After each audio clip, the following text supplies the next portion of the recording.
Hai, selamat pagi. Kembali lagi bersama saya, Desi Eviana Siregar, dalam program pemenuhan tugas dari dosen saya, Ibu Ika Trisni Simangunsong. Pada kesempatan kali ini, saya akan menguraikan tentang perkembangan komputer yang dibagi menjadi 5 generasi. Lebih dalam nanti saya akan membahasnya. Saya akan membahas tentang apa itu komputer. Komputer adalah alat yang dipakai untuk mengolah data menurut perintah yang telah dirumuskan. Secara singkat dari komputer itu adalah komputer dipergunakan untuk keperluan perang dan dikembangkan ketika Perang Dunia Kedua.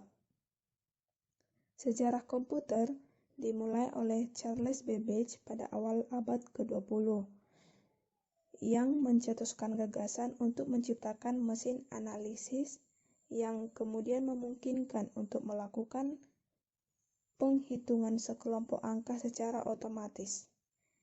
Dalam konsep itu memang berhasil, tetapi di bagian praktiknya tidaklah berjalan mulus. Komputer analog modern pertama muncul pada tahun 1872.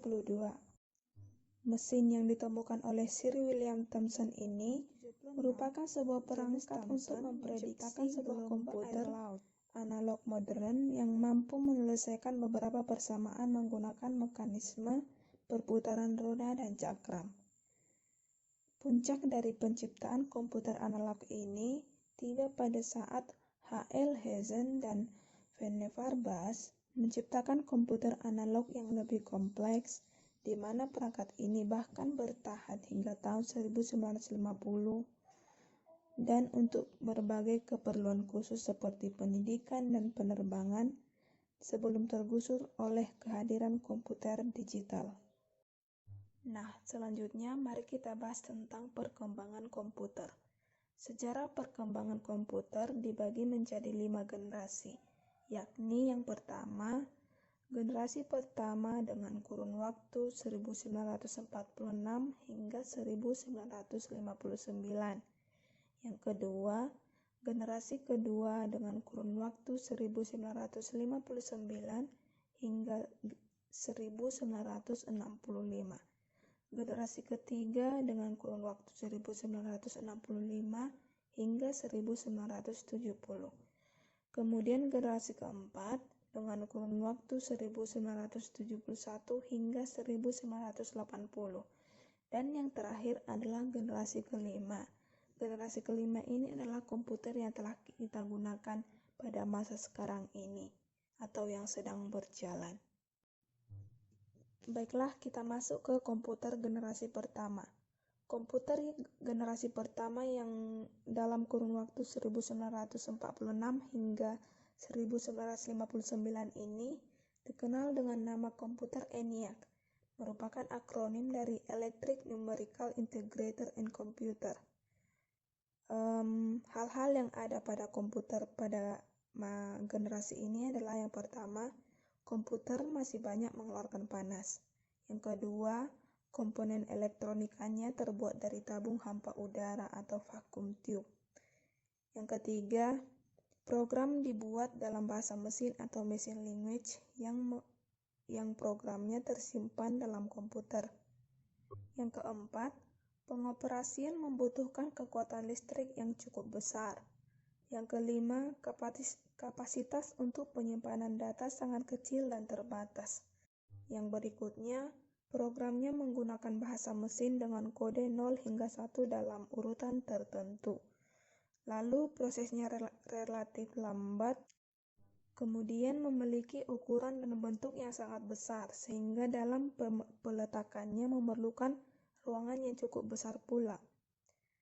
Lalu berorientasi pada aplikasi bisnis, dan yang terakhir adalah menggunakan sistem luar magnetic tape dan magnetic disk. Kemudian kita masuk ke komputer generasi kedua. Catatan-catatan penting dari komputer generasi kedua ini adalah yang pertama, program dibuat dengan bahasa tingkat tinggi atau high level language seperti Fortran, COBOL, dan ALGOL.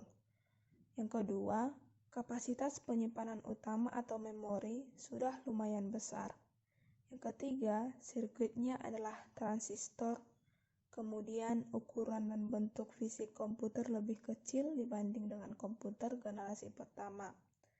Yang berikutnya tidak membutuhkan listrik yang banyak, lalu berorientasi pada bisnis dan teknik, dan yang terakhir adalah proses operasi sudah cepat. Komputer generasi berikutnya adalah komputer generasi ketiga. Komputer dalam kurun waktu 1965 hingga 1970 ini mengalami pembaruan dari komputer generasi sebelumnya. Yang pertama, ditemukannya IC atau Integrated Circuit hingga merombak arsitektur komputer secara keseluruhan. Yang kedua, sudah menggunakan terminal visual display dan mampu mengeluarkan suara atau audio. Yang ketiga, kinerja komputer menjadi lebih cepat dan tepat. Kecepatan hampir 10.000 kali lebih cepat dari komputer generasi pertama. Yang keempat, peningkatannya dari sisi software. Yang kelima, kapasitas memori lebih besar dari versi sebelumnya dan dapat menyimpan ratusan ribu karakter. Yang keenam, menggunakan media penyimpanan luar disk magnetik atau external disk, di mana sifat pengaksesan data secara acak atau random access dengan kapasitas besar atau jutaan karakter. Yang terakhir adalah pemakaian listrik lebih hemat dan efisien serta kemampuannya mengerjakan multiprocessing dan multitasking. Selanjutnya adalah komputer generasi keempat.